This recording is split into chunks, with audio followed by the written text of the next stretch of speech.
I do give us a brief introduction. First of all, hello everyone and welcome to Wednesday webinars with the Utah Center for Legal Inclusion. We're so excited to have you all join us today. The Utah Center for Legal Inclusion, or UCLI, is an organization dedicated to increasing diversity and inclusion in Utah's legal profession. We hope to accomplish our mission in a variety of ways, including by helping students like you explore the possibilities available in the law and helping students to navigate the path to becoming an attorney. So today we're launching our webinar series that will provide students like you with presentations and discussions on various topics related to the law and legal careers. We'll be doing this every Wednesday, but there will be a slightly different focus each week. The first Wednesday of each month will be our I Love the Law series, in which attorneys will speak about their specific careers, how they came to be where they are, and what they enjoy about what they do. The second Wednesday of each month will address topics specific to high school students. The third Wednesday will be focused on undergrad students and topics, and the fourth Wednesday will address law students. Finally, in the months where we have a fifth Wednesday, we'll hold a virtual book club to discuss a book or other resource that deals with a diversity and inclusion topic. So this month we have a fifth Wednesday on September 30th, and we'll be talking about a book by Paul Ortiz titled An African American and Latinx History of the United States. We're hoping to get a professor to discuss that book with us, and we'll be having a virtual book club then. So thank you all for being part of our premiere episode, and thank you for being patient as we've been working through the kinks, as you saw, of getting this webinar up and running.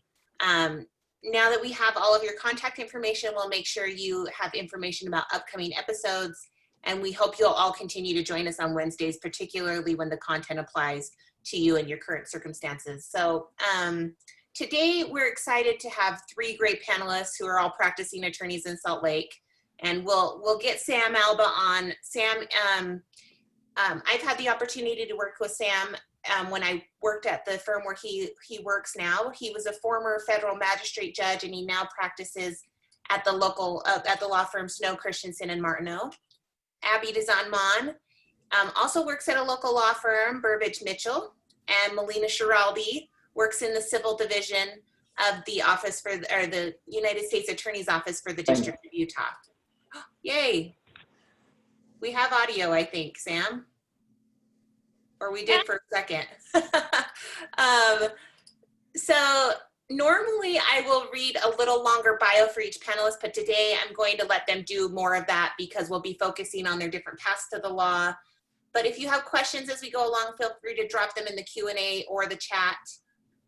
So to start us off, we'll just have each panelist introduce him or herself and focus on where they're from, why they chose to pursue a legal career, and their individual path to law school. So maybe we can start with Melina, and I can work with Sam on getting his audio worked out. And then, so we'll start with Melina and then go to Abby from there. All right, thank you, Melinda, for that introduction, and welcome to everyone, the panelists. Thank you for taking some time on your Wednesday to join us. My name is Melina Shiraldi, like Melinda said.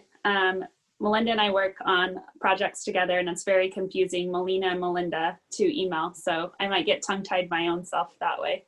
I grew up in West Jordan and in Holiday, Utah. I went to Cottonwood High School here locally, if you guys are from the Salt Lake area or listening from the Salt Lake area, and then went to the U and did my undergrad, and went to Penn State for law school. And Sam, I think we hear you. Yes, they finally let me in as a panelist for some reason. Well, great. The reason I went to law school is probably not like everyone else. I feel like a lot of people went to law school to try and save the world or do justice. And for me, neither of my parents had a college education. My parents are both divorced, or my parents are divorced.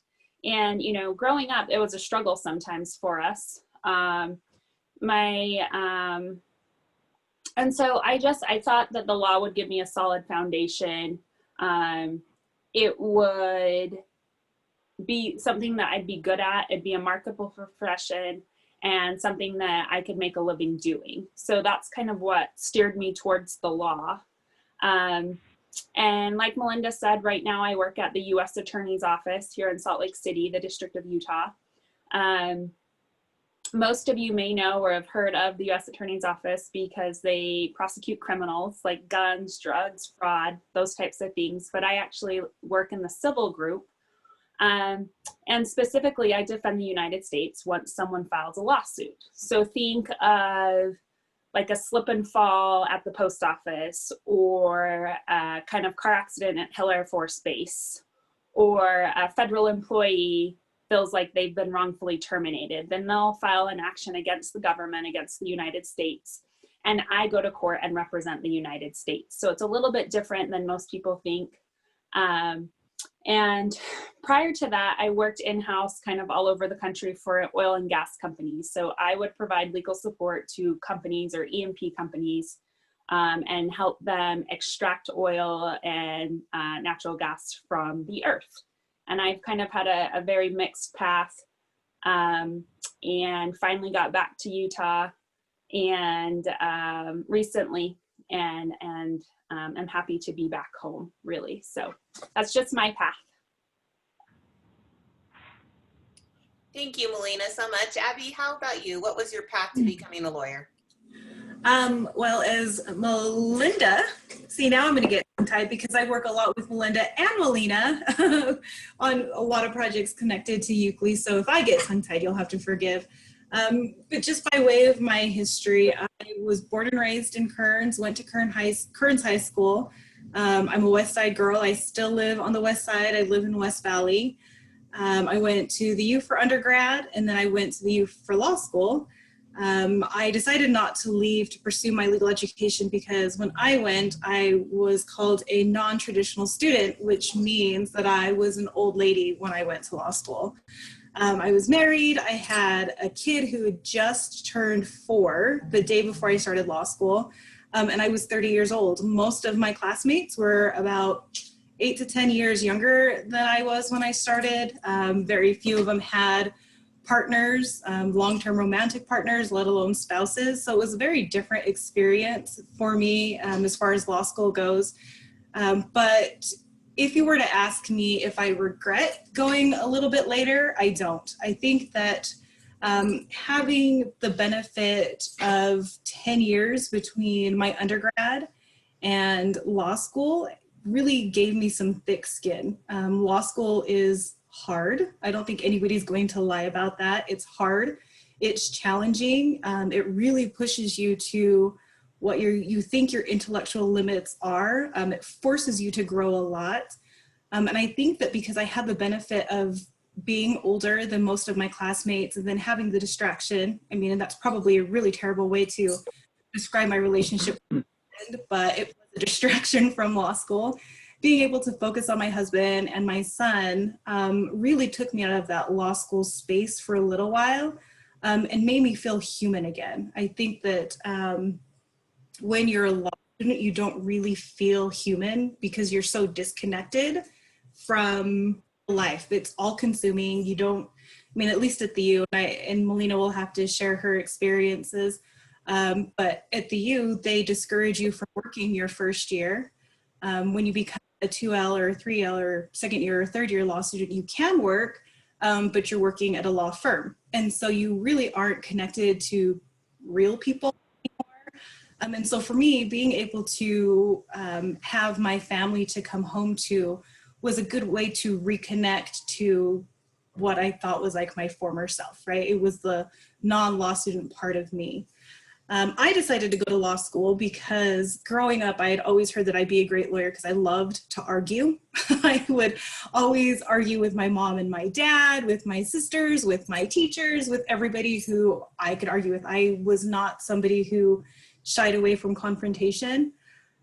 Becoming an attorney, though, you need more skills than just arguing. You have to be able to develop other interpersonal relationships and intrapersonal skills in order to be a good attorney. But I didn't really know what I wanted to do until I was working. So when I turned 18, And I started college. I also started working at a debt collection firm. That was my first job. I was 18 years old. The attorney that I worked with was a Filipina friend. I'd known her since I was 11. Sorry, that's my child. I'm working from home. Take my hair out. Oh my gosh, I am so sorry. No, I think that's great. Hi. Hi. Took a shower. She just got home from school. Shower. Yep. Gotta check in with mom. You Yeah, have to take out my hair. I will take Mama. out your hair. Give me 1 second. It was in the shower. Okay, shh. So I went to law school because I wanted to help people, right? I didn't really know what I wanted to do until I started working at a law firm with this Filipina attorney. And on the side, she did some pro bono work with the Multicultural Legal Center, which is now closed, helping people in removal or detention proceedings. When I saw what she was doing with them, it was really intriguing to me just because it was a really interesting area of the law, very different from debt collection. And then a couple of years later, my cousin got deported. My family is Filipino, and when he was going through his deportation proceedings, we decided to go with a Filipino attorney because we're culturally loyal, right? We thought that if we found a Filipino attorney, then he would support us and he would know exactly what we were going through, how family oriented we were. Unfortunately for my family, he pretty much just took the money and ran. He never represented my cousin. He didn't go to court. We never heard from him. The last time we heard from him, it was a phone call to my aunt, who both my aunt and my uncle both worked as servers in restaurants and had their own children that they had to support. So they didn't have a lot of money, but the last time we had heard from him, he called my aunt to tell her that my cousin was getting deported and that he was leaving the next day, and that if we wanted him, that we needed to go to the jail to say our goodbyes. He had provided no service to him, and that really just enraged me. I thought, nobody should ever be in a situation like my aunt and my uncle were in, to be that vulnerable. And then just to be taken advantage of, to take the last little bit of money that they had, and then for this attorney never to speak to them again. That's why I went to school. 3 years of law school will really change your mind about what you want to do. So I ended up not going into immigration. As Melinda said, I work at a commercial litigation firm now. I did do criminal defense for 5 years. But after defending rapists, or at least alleged rapists, alleged murderers, and alleged drug traffickers, it really starts to weigh on you. It paints a very stark black and white picture of who people are, or who you think they are. And if you're only surrounding yourself with people who can be violent and kind of mean, you start to develop a cynicism about humanity. And so I thought after 5 years, it was time to get out of criminal defense. And I was also doing it as a solo practitioner with a child. Another one. So I got out of it, and now I do complex commercial litigation, which is not as exciting. I defend companies when they sue each other, or actually I represent them, usually from the plaintiff side. And we also represent families in medical malpractice or wrongful death suits. So that part of the practice really connects me back to the people. It connects me to human beings again, which is what I really love.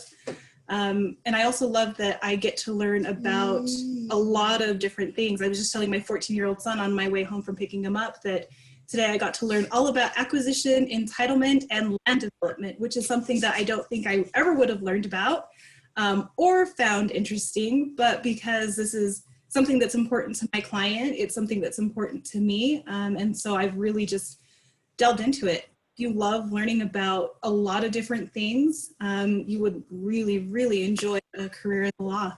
So with that, I'm going to send it over to Sam, and I'm going to turn off my camera so I can get this kid dressed. All right, Melinda, you want me to go on? Yeah, of course. I'll just let Abby know though, once I almost had a chicken come in on one of my Zoom meetings. So it was a little more difficult to shoo the chicken out than to try, well, maybe not more difficult, but a little bit more distracting, I think. So we're happy to have Soledad on the call, but go ahead, Sam. Why don't you tell us a little bit about your background? All right, before I do that, about these type of proceedings, the United States Supreme Court this year decided for the first time to allow telephone conferences and arguments. And in fact, they did. The second argument that happened earlier in the spring, there was an actual flush of a toilet that could be heard in the background as a lawyer is making an argument. That was embarrassing to the lawyer and to others who were listening in on that conversation. I just thought I'd say that. My door is closed. I hope no one comes in. I'm in my office, and I'll try and answer the question. A little about my background. I was born and raised in Mexico, and my family moved into the United States when I was about 12, 13 years old. And for a couple of years, I traveled with my family throughout the West doing migrant farm work.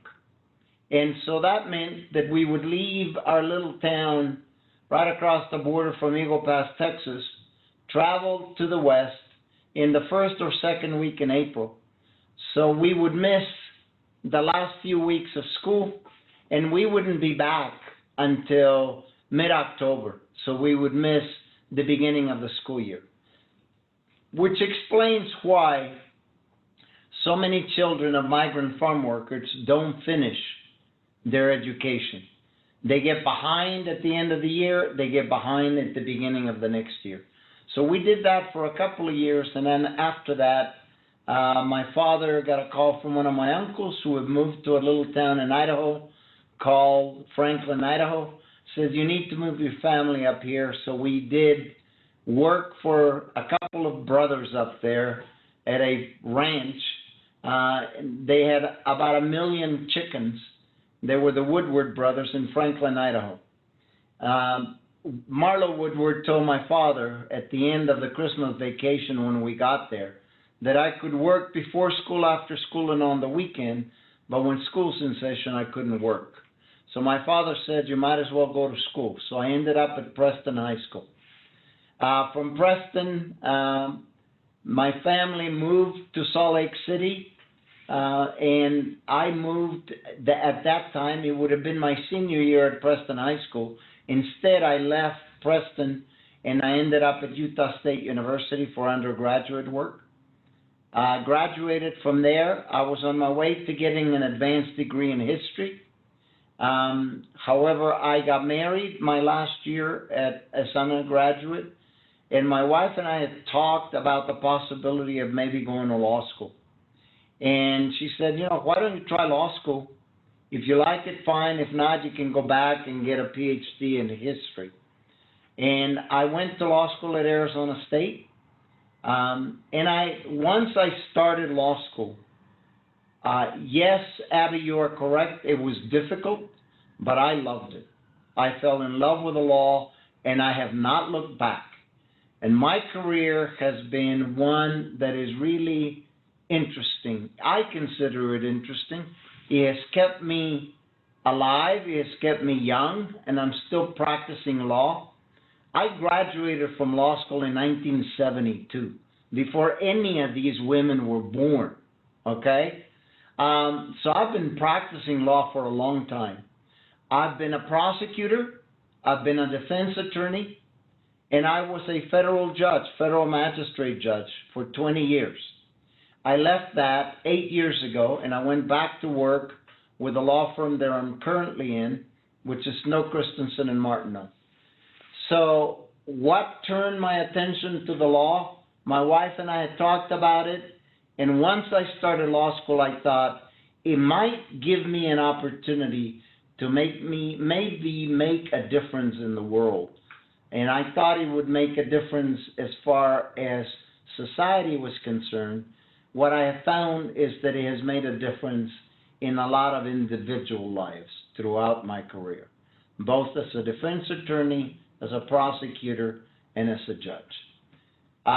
What I do now, I do complex commercial litigation, and the other half of what I do is white-collar criminal defense work. And I currently have a position at my law firm. I'm the chairman of the board at Snow Christensen and Martineau. So with that, let's go on to other topics, and then I can talk about different experiences and different things. Thank you so much, Sam and Abby and Melina. I think those introductions are really helpful. And maybe the last point that Sam hit on about the ability to help people, and the others kind of touched on this, but maybe each of you could share what it is that you love about being a lawyer, and maybe relatedly, if you have a really rewarding experience, a specific experience that you could share. Let's go ahead with that. Abby, do you want to start us off this time? Sure, yeah, and I'll start with the last one. So as I alluded to, what I do is like Sam does. We're actually opposing counsel on a case, but we're still friends, right? And I do have to say, I want to go back to this. Judge Alba, when he was a judge, the very first judge that I'd ever appeared in front of, I was a third-year law student at the University of Utah, and I was working at the Federal Defender's Office, and I was scared. I was so scared to go to court because I had never been in front of a judge before. And I distinctly remember walking into your courtroom and just petrified. It was full of people. You were doing the misdemeanor calendar, and I can't remember what federal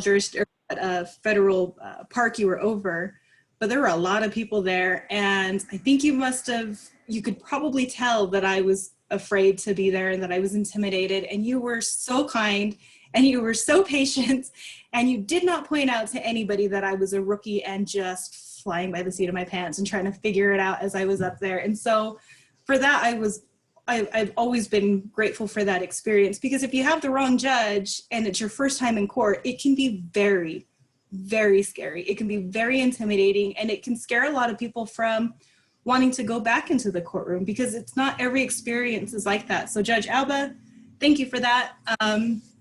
And as far as, some of the more rewarding things that I've experienced as an attorney, shockingly hasn't been an attorney. Again, what I do, complex commercial litigation, it's hard to find the soft and fuzzy, touchy-feely clients in this area. But because I have a JD, because I spent a lot of years studying, because people just assume that I know a lot of stuff about the law, I get asked to participate in a lot of different community boards. One of my most favorite boards besides UCLI to serve on is the Oversight Board for the West Valley Police Department. And we review every use of force, display of force, firearm discharge, pursuit, anytime there's a complaint against an officer, either internal or external. And that to me has been the most rewarding, especially given the current political climate and current events. I've been able to work really closely with the chief of police and with the city manager. For those of you who don't know, sometimes city municipalities aren't always run just by the city mayor or by the city council. It's actually managed by by the city manager. So I've been able to develop really good relationships with both the chief of police and the city manager, and we've been able to effectuate some real change and lasting change in West Valley. Positive change as far as that goes, police reform. And I'm really proud of that work. And I think that when I was first appointed to the board, I was a criminal defense attorney. And when they appointed me, I was under the old chief. This current chief, I think, has been chief for 3 years. So I was appointed under Chief Russo, and he came in when West Valley was going through some pretty dark days. There had been a police shooting that we had found to be out of policy. There were some federal charges that were dismissed because of a destruction of evidence or keeping evidence. So we were going through a really hard time, and our chief at the time, I think, really wanted to send a message to police officers that we weren't messing around anymore. So of course, when you think of natural born enemies, you think of cops and you think of defense attorneys. So when he appointed me, I think he was trying to make a political point. It hasn't turned out to be that way. I mean, don't get me wrong, I'm hard on the cops when I need to be hard on the cops, but I'm also very appreciative of the work that they do. And I'm really proud of the work that we've been able to do as a board with the department in changing police policy. So that's my story. And like I said, when you're an attorney, people give you a whole lot of credibility, whether it's earned or not.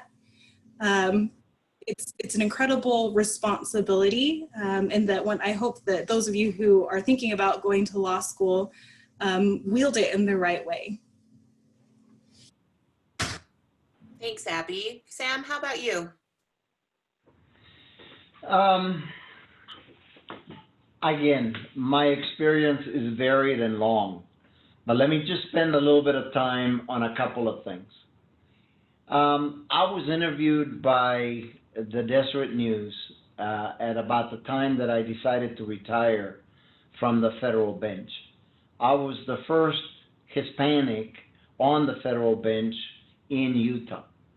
And I learned in my 20 years there what it truly cost in terms of being a member of minority and having to judge individuals who came in front of me.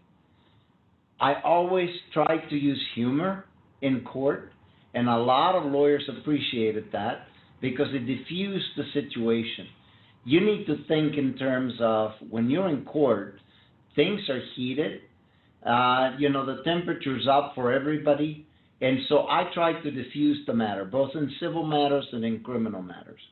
It was difficult to do it in some criminal cases because it was important to let everyone know that there were severe consequences that could happen as a result of some of the allegations brought by the United States Attorney's Office.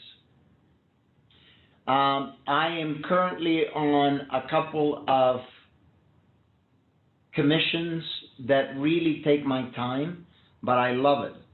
The Injured in Defense Commission for the state of Utah, and I'm the chairman of that commission at this point as well. That's part of the work that I have to do, giving back to the community. My 20 years on the bench, it was one way of giving back and paying back to the community for the opportunity that I was given to be a lawyer and to practice in this city. I practiced in Phoenix, Arizona for 8 years before moving up here. And when I moved up here, I went to work in the United States Attorney's Office, prosecuted a lot of different cases.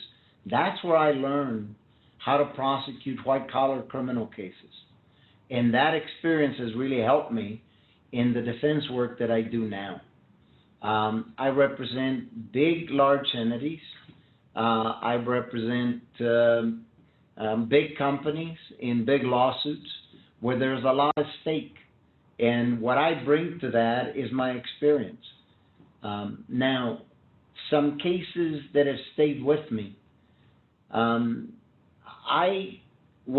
being a magistrate judge, there was a capital case, death penalty case out of the state prison that came up on appeal to the district court, and I was assigned to review that case.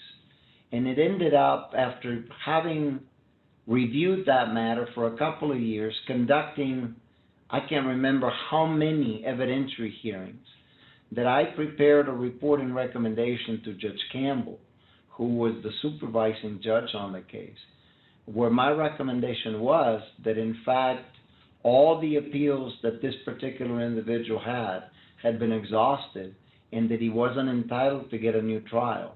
And that was my recommendation to the judge. That was the most difficult case that I've had to deal with. She adopted my report and recommendation, and eventually, after an appeal was taken from her to the 10th Circuit and then to the United States Supreme Court, the Supreme Court approved what we had done, and that individual was eventually executed by the state of Utah. And it was the last execution that has occurred in the state, at least that I can remember. So that was difficult. Criminal matters, you've got imprisonment as a consequence. Civil matters, you've got a lot of damages, a lot of money at issue. That's what I deal with every day. And frankly, I love it. Someone asked me once, what did you like most about being a judge? And what I like most about being a judge is that not a week went by that I wasn't exposed to a new legal problem that I had to review, analyze, and try and figure out what the answer was to that. And I love that. But I'm finding that now in the cases that I have, both civil and criminal matters, those issues still raise up every day. And I have to look at them. The law is changing constantly, so I got to keep up with it. And so that's what I love about being a lawyer. Okay? Thanks, Sam. Melina, how about you? What are some rewarding things about being a lawyer? And Sam touched on some of the things that have been difficult for him. Why don't you hit on both? Yeah, so I think I just want to try and be brief. I think that with my law degree, I feel like a superhero. I feel like the world is my oyster. I feel like it's such an incredible foundation and a gift that I've been given. Granted, we all worked for our degree, but I just feel like I can go do anything. And it's really unique, a unique career in that. I mean, just look at Judge Alba. He's, you know, been to private, he's been government, to the bench, back to private. It just, to me, our field, our profession is unique that we can, I was a transactional attorney for 9 years, and then now I'm a litigator, and you have to have someone that's willing to take the chance and teach you those things, but it is a possibility. It's not like we're asking to go from an accountant to an engineer or something along those lines. It's just, it's really, I cannot stress to those that are listening and thinking about it or already determined that they're going to go to law school. It really is an incredible education and a great foundation to do so many things. And to kind of steer the conversation a little bit differently, but piggyback on what Sam said, or Judge Alba, I feel weird calling you Sam, but Judge Alba said, is that, just to touch base on the skills that I think are necessary and important to becoming an attorney. And Melinda had told us to think about, you know, what's important or what skills are necessary for you to succeed in your job or in your career. And one of the things I wrote down when I was thinking about this was, are you curious? Do you like to learn? Do you want to find the real answer? Those types of things, I think that's how I am. Like, I want to learn, I want to grow. And something that you wouldn't necessarily think, like Abby said, growing up, she liked to argue. So everyone told her, that's often what I hear when, oh, you know, I really like to present an argument. And to me, the skills that I think are very important are work ethic. I didn't come from a fancy undergrad. I mean, my dad is from Mexico, we think he went to the 3rd grade. He can't remember, immigrated here, no college education. I just have such a different background. He's a horse trainer for a living. Like, he lives outside in the barn. He's not an attorney or a partner at a fancy law firm in town that can help me or teach me. And so I just came from such a different background. And I have always felt the thing that gives me the edge or even levels the playing field, so to speak, is my work ethic. I'm not the smartest. I'm not, I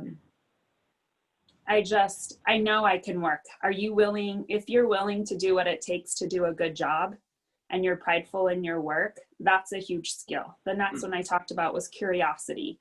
Do you want to know the answers? Do you like to learn?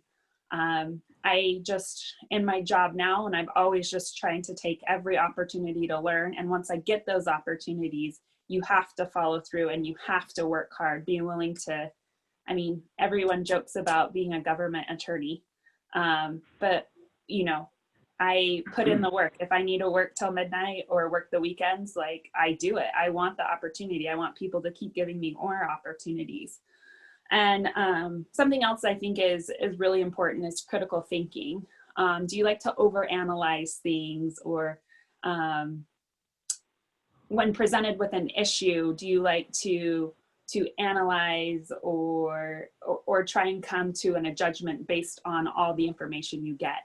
And so it's not the things that I think normally you would think about when pursuing a law degree, a set of skills that you need, but I think it's hard work, curiosity, and the ability to critically think. That's a great transition to the next topic. Thanks, Melina. Maybe Abby, if you could just address the same topics, what you think it is useful or helpful in terms of skills that a lawyer might need. But I think Melina also hit, and maybe I'm running the risk of doing compound questions here, but Melina also touched on, certain barriers that she faced or challenges she faced as a member of an underrepresented community. Could you maybe hit on that as well, and things that might help students to overcome similar barriers if they have them? Sure. Yeah, I'll start with the useful and the helpful skills. I absolutely agree with Melina.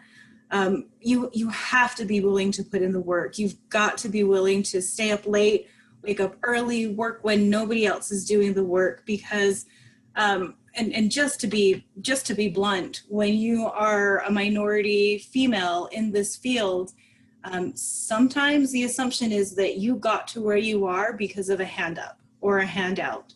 And we have to work harder than anybody else does so that we can prove them wrong. It might be a matter of pride. It might be a matter of just wanting to stick it to somebody. But you've got to be willing to put in the work. You've got to be stronger and smarter and faster than your opposing counsel, especially when they have these prejudgments about you just because of the way that you look. One thing that I would add to that is that you've got to be an empathetic listener. And I think that that's a skill that's not easily developed. It's something that you really have to work on. For some reason, we're just not teaching it to kids, and we're not teaching it to students. And it's a rude thing when you are confronted with your client and you're sitting face to face with each other and he tells you, you are not listening to what I'm saying. I mean, I've been in situations like that where in my past life, criminal defense attorney, I think, I get a file and I look at it. I'm just like, well, you probably shouldn't have been drinking or driving and driving. You probably should have done this. You probably should have done that. And it's the nuances. It's the story behind the story that's going to set your client apart from everybody else. And Judge Alba can tell you this, when you've seen hundreds of defense cases in front of you, and it's the same type of case where it's a drunk driver or it's a possession case or it's something like that, there's nothing much to distinguish, especially when you're in the federal court. You've got pot on in federal land. Like, there's nothing really much there. But if you can distinguish your client from everybody else and humanize your client, you're setting them apart and you're making an impression on the judge. And the only way that you can do that is if you listen. And by being an empathetic listener, by being a critical listener, you're also discovering what your opposing counsel's weaknesses are. So you come out great for your client because he thinks that you really do care about his case. And then you come out great with the partners that you're working with because they know that you're really paying attention to the nuances in your case. And when you do complex commercial litigation, personal injury, wrongful death cases like what I do, those are the devil's in the details, right? That's what the jury's going to hear. That's what the judge is going to hear. And those are the things that you need to be able to accept, digest, and then feed it to your audience. And you can't do that unless you're a good listener. So in addition to the skills that Melina already listed, that's another one that I would add. And start now. I think that we like to tell kids that you have to be the loudest one in the room in order to win the argument. And it's not that. You have to be the quiet one in the room. You have to be the one who's observant. You have to be the one who's picking up on these little hints that people are dropping, what the weaknesses are, what your strengths are, and then you run with those.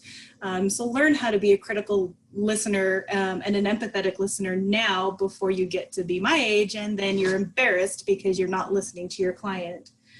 Some of the barriers, so I just want to tell a quick story, and I'm sorry, Melina and Melinda have already heard this story a million times, but it's the story that I tell people when I was accepted to law school.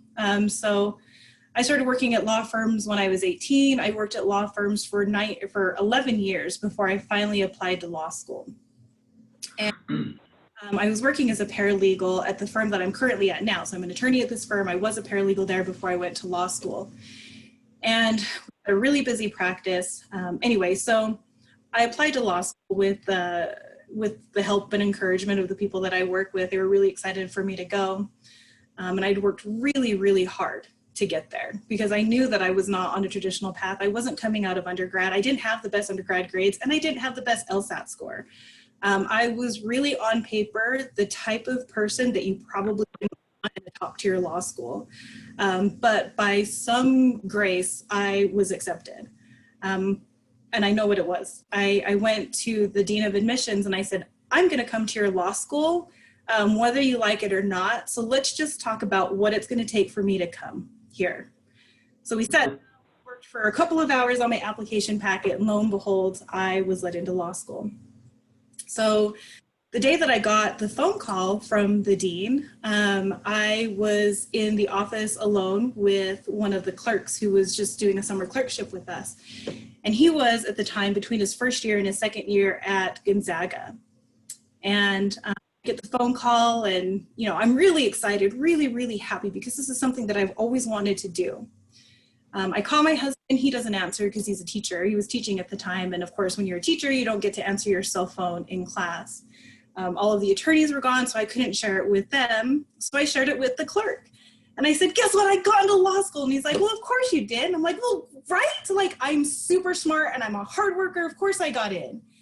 And he said, no, you got in because you're a brown female.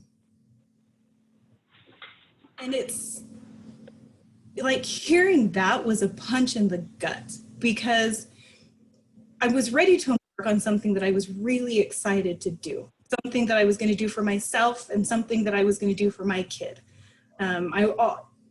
It was something that I really needed to do with my life. And then to hear somebody say to me, well, the only reason why you got in is because you're a brown female, it makes you. And every time I had like a bad day at school, every time I had a bad day at work, it was just, you know, you hear that in the back of your head. Well, you got in because you're a brown female. Not that you earned it, not that you deserve to be here, but because you're brown. And somebody felt for you, so they gave you this spot. And for me, obviously I still have days where I struggle with that, right? I mean, there are some cases that I just are beyond me and it takes me 45 hours of research and I'm still not understanding the cases and I'm still not understanding the issues. And you can't help but have that little voice in the back of your head saying, well, maybe you just don't belong here. I don't look like anybody else. There's only 2 Filipina attorneys, Melinda, there are 3 of us in the entire state of Utah. And so it's really hard when everybody looks different from you and it seems like they all have the same upbringing and they all have the same pedigree that I don't have. My parents are immigrants. They always talked funny, right? We ate funny foods and we dressed funny and we looked funny, and it's hard to feel like you're a part of the club when there's a reminder that you're not. But I will say that it's with the support of other people in this community who do look like me, who have a similar type of background that have gotten me through this. When I'm having bad days, I know who I need to call. I know who I need to text. I've probably told Melina a million times, you know, I was at a deposition today and somebody thought that I was the court reporter, or I walked into court today and somebody thought that I was the interpreter. I've been to court, people thought that I was the criminal defendant dressed in a suit with my briefcase, and they thought that I was the one there because I was selling drugs. But it's really important to have the support that organizations like UCLI or the Utah Minority Bar Association, or just really good friends who can lift you up when you're having those really, really bad days and those voices come back, you know, telling you that you don't belong, that you're just another person who was given a hand up because somebody felt bad for you. So that's my barrier. That's one thing that I'm still struggling with, probably not as frequently anymore, but it's still a struggle nonetheless. And I'm really grateful for the support that I've had in Melina and Melinda, and Judge Alba. Like I said, you made me feel comfortable being back in court, even though I looked more like the defendants than I did the counsel. So it's being able to find those people and that kind of support that gets you through those bad days. Thanks so much, Abby. I think that sense of community is key. Sam, I'll let you answer really quickly, but we do have a few questions coming in. So go ahead and then we'll jump to the questions. Well, I'm ready to answer questions if anyone has questions. You know, to hear Abby describe that kind of a response from individuals, it hasn't changed. I mean, I was in law school late 60s, early 70s. When I went into law school, I was one of 3 Latinos in my class. We had 2 Black Americans in the class, and we had 1 Navajo in the class. And that was it. The rest of them, the one interesting thing about Arizona State is that my class had about 40% women, which was really unusual in 1969, all right? But they were very inclusive, and they were trying to really foment that at Arizona State. And they've continued to do that. In practicing law, I have felt that kind of stigma go along with it. I mean, I can't change my skin color. One of the things that I decided when that farmer, the chicken farmer in Franklin, Idaho said, "You're going to school, Preston High School," I thought to myself, I'm not going to let anyone else get better grades than I get. And I kept the same kind of attitude in college and the same kind of attitude in law school. And I actually did very well in both. And it allowed me to be able to get the kind of legal jobs that I wanted and that were available. I forced myself into them. And I'm glad that I did, because it's allowed me a great opportunity to practice law. I'd like to answer some of the questions if we can. Can we put them up on the thing? Yeah, Let's see what the I'll summarize a couple of them because some of them are related. So Okay. we have a couple of admissions or pre-law practice or preparation type questions. First of all, we have, is it better to work in a firm or some other legal related workplace before going to law school?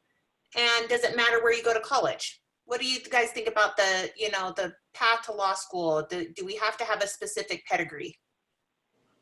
I think that law schools are looking for diversity and looking to diversify. So I think back in the day, maybe it was like a poli-sci or maybe even a criminal justice major, something like that. I have a public health undergrad degree. And I actually was a legal assistant before I went to law school. I don't think that's necessary. Abby can also speak with this. The only reason I think it's of value is to make sure that this is an environment you really want to be in. But is it necessary? Do admissions folks look at it more favorably than someone that comes straight from undergrad to law school? I wouldn't think so. I just think it would be a way to make sure this is a path you want to take before spending a lot of money going through with it. Yeah, I absolutely agree with that. Go ahead, Abby. Go ahead, and then I'll follow up. I absolutely agree with what Melina just said. I spent 10 years working as a paralegal, not because I wanted to, I mean, I knew that I wanted to go to law school, but I really didn't know what else to do with my time. And so I took the path of least resistance because I worked with one of my mom's friends.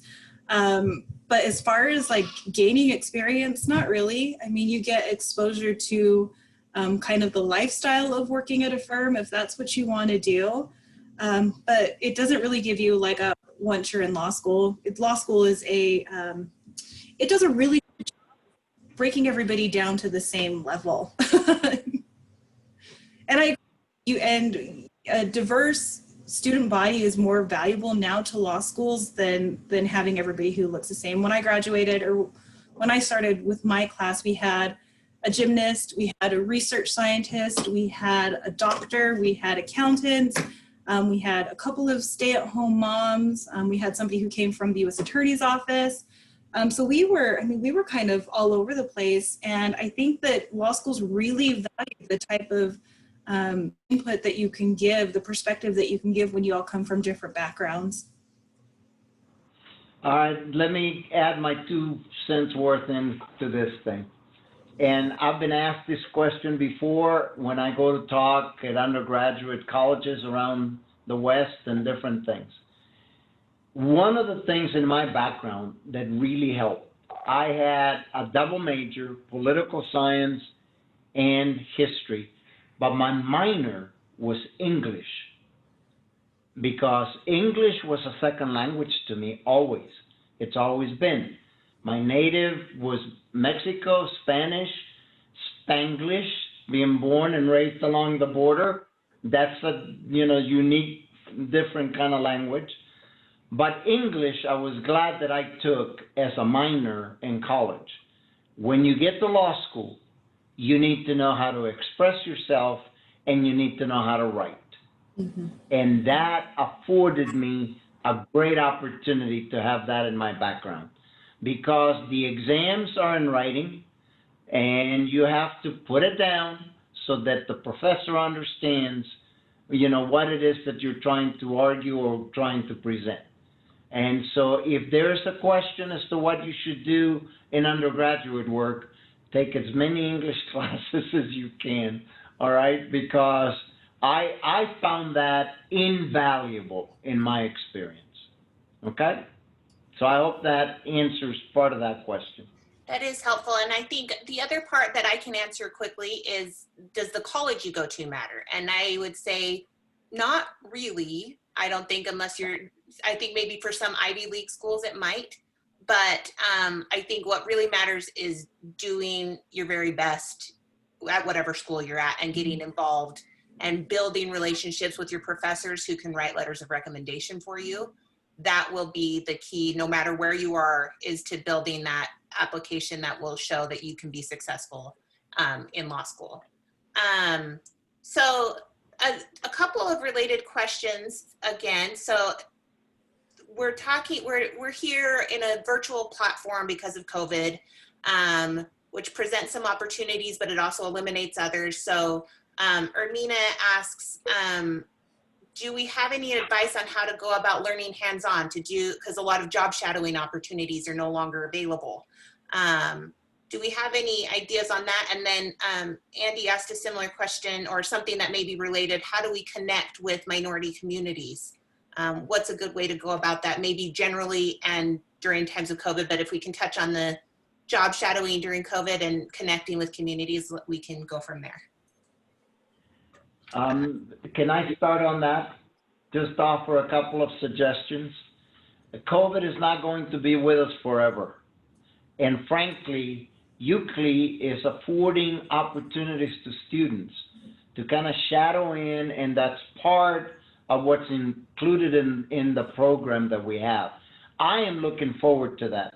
We have just reopened our office. My office behind me, we just moved into new space in the building that's been renovated, and I've got all kinds of boxes behind me. We're in the process of moving. But I am looking forward for the opportunity to have students come in and shadow for half a day or a day on some of the things that I do. And I am always open for lawyers and others to call me and ask questions about different things. So I'm welcoming that opportunity. I think it's going to happen.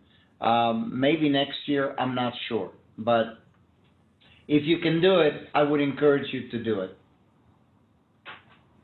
Well, and I want to piggyback off of what Judge Alba said. UCLI is presenting a lot of different opportunities to do it. I know that Melinda's been working with Judge Landau with the Justice Court to bring students in for to observe court proceedings. And I'm not sure if you can do that virtually. I know that the Justice Court is set up to do WebEx, but I don't know if they've opened it up for public viewing. So just keep an eye on what UCLI is doing. Stay involved with UCLI, and you will have so many opportunities to meet judges and attorneys and anybody and everybody in this field.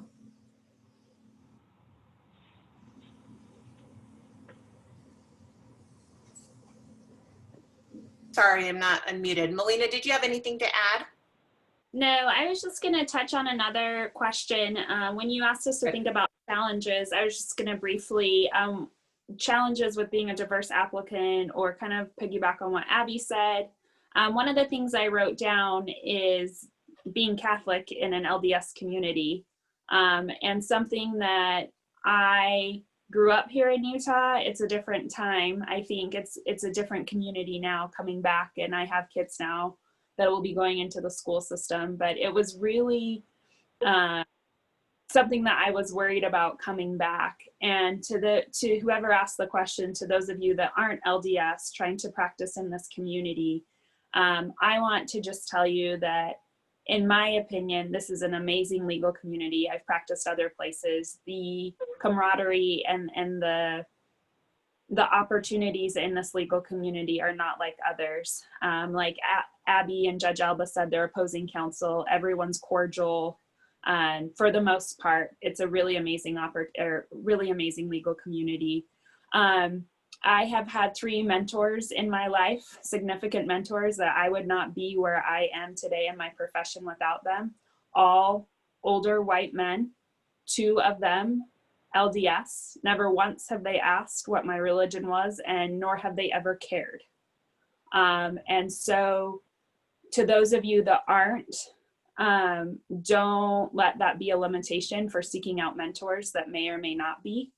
To those that care, to those people that you run across to in your life, not even at law school or other attorneys or whatever career you pursue, you don't need them in your life. Seek out the people that will never ask and don't care. And just because you're not, that doesn't mean that your mentor and your guiding light and your biggest advocate won't be someone of a different faith or a different community than you. I think that's really important, not to get so stressed about it. And I was focused about it, and it's not a big deal.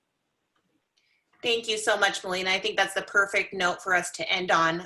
We're at the end of our time, but were a couple of pending questions about LSAT and high school preparation. I hate to table those, but we will be addressing those in future episodes. So later this month, actually. So please join us again on Wednesdays. As I said, we'll be emailing you with more details about upcoming episodes, and hope that you'll continue to join us. But I want to thank our panelists for today. I think one theme that I'd like to reiterate is that community is so critical, particularly I think in the legal profession. And so all of these panelists are part of my community and part of the UCLI community that I've been so grateful for. So thank you again for being with us today, and please everyone take care, and we'll be here at 4 p.m. every Wednesday. So thank you. Thank you. Thank you. Goodbye.